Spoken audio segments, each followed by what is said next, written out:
공수처장에게 질의하겠습니다. 지금 네. 박지원 의원님께서 공수처와 국수본의 합동수사단 이제 만들어달라는 요청을 하셨는데, 처장도 그런 의지가 있다는 것이고요. 지금 이제 저희들은 인력을 대폭 파견받는 게 제일 좋고, 우리 이제 공수처가 독립수사기관이다 보니까 합동수사본부 형태로 되는 게 법상으로 뭐 그렇게 원만해 보이지는 않는데, 어쨌든 법의 취지에 반하지 않는 범위 내에서 그럼 오늘 여기 그런 부분도 법사위 검토하겠습니다. 회의 마치고 나가자마자 국수본과는 어떻게 연락하고 논의할 생각이십니까? 어쨌든 저희들이 이첩 요청을 한 마당이고, 또 거기에 대해서 국수본에서 요청은 수사기로 2천만 요청하신 거 아니에요? 경찰에 국수본에다 했습니다. 예.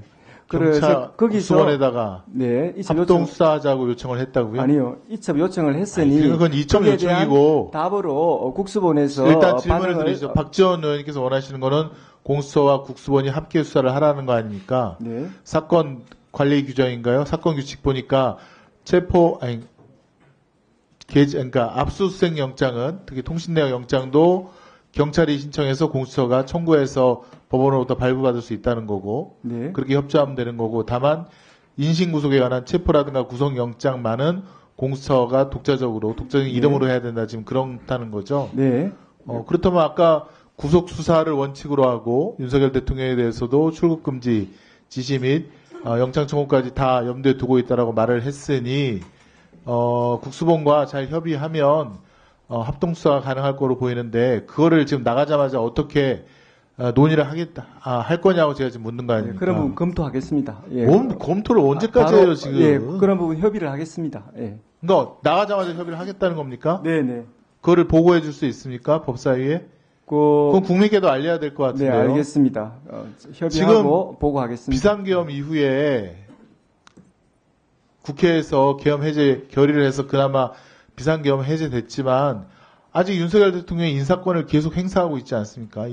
이상민 장관 면직시켰죠. 의원 면직이라는 행위를 했고, 그다음에 장관급 누구죠? 진실화위원회 위원을 임명을 했고, 가장 걱정되는 거는 국정원 홍장원 1차장인가요? 이번에 대해서 솔직하게 양심 선언한 사람을 교체했다 그러더라고요. 보직해임하고. 저는 그게 가장 걱정이 되는데, 아니 뒤에서 인사권 다 행사하면서 뭔 이선으로 후퇴를 하고 자기는 뭐 국정에 관여를 안 하겠다는 그런 거짓말을 어떻게 또 뻔뻔스럽게 합니까?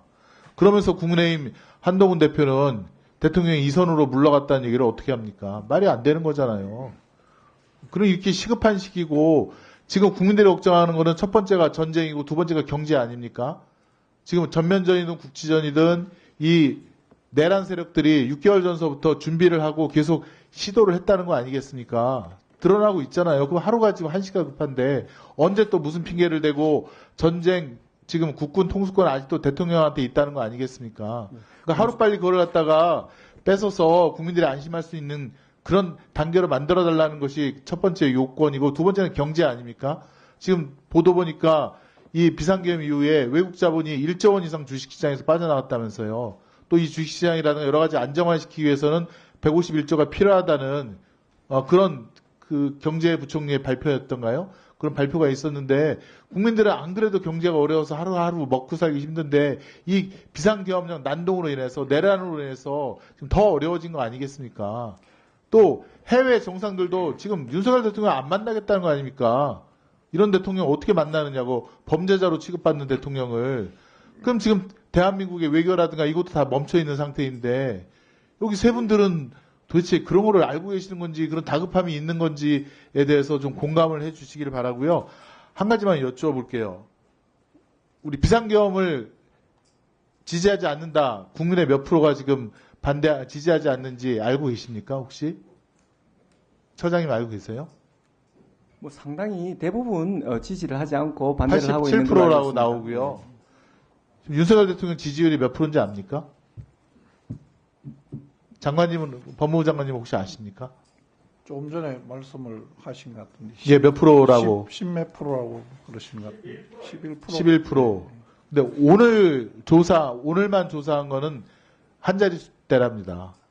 계속 떨어지고. 윤석열 대통령이 국민을 버리니 국민이 윤석열 대통령 버린 겁니다. 저도 웬만하면 씨라는 말을 안 붙이는데 정말 윤석열 씨가 됐습니다. 더 주십시오. 이런 현실을 좀 세 분께서 좀 인식하셔서 세 분은 각 기관의 수장이기도 하지만 또 지금까지 법률적인 일을 30년, 40년 가까이 해오신 분들인데 여기서 의원들이 말하는 질의를 하면 어떤 해석 문제라든가 이런 거 하실 단계가 아니지 않습니까? 세 분은 경륜이 있으시고 국민께 안심을 시켜드리고 또 30년 이상 법조에 종사한 사람으로서의 어떤 이런 대안도 제시를 해주셔야 되는 거 아닙니까? 지금 중복시청에서 기각했다는 얘기를 어떻게 여기서 처장이 그걸 이해해달라는 얘기를 어떻게 하십니까? 행정처장님께서.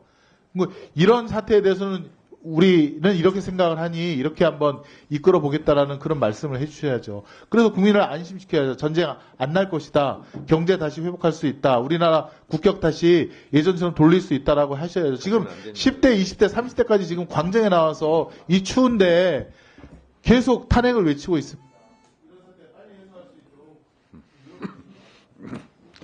네, 수고하셨습니다. 위원장님, 네. 정원 의원님 말씀에 잠깐 짤막하게만 네, 말씀을 하십시오. 위원님 말씀에 전적으로 공감하고요. 아까 이제 중복 청구에 따른 기각 문제는 최초에 이제 질의하시고 제가 답변했던 것처럼 아마 이제 처음 신청했던 것만 발부되고 나머지는 중복이라는 이유로 기각이 된 그런 걸로 저희들은 파악을 하고 있습니다. 그럼에도 불구하고 이제 근본적으로 이제 이 수사권이 어디에 있느냐 이런 문제 때문에 2중 3중으로 발부하지 못한 그런 이제 배후에 좀 고민이 있다라고 저희들 생각합니다만은 말씀하신 것처럼 상황의 엄중함은 저희들 잘 알고 있고 이 부분에 대해서는 저희들이 계속해서 한번 검토를 좀 해보도록 하겠습니다.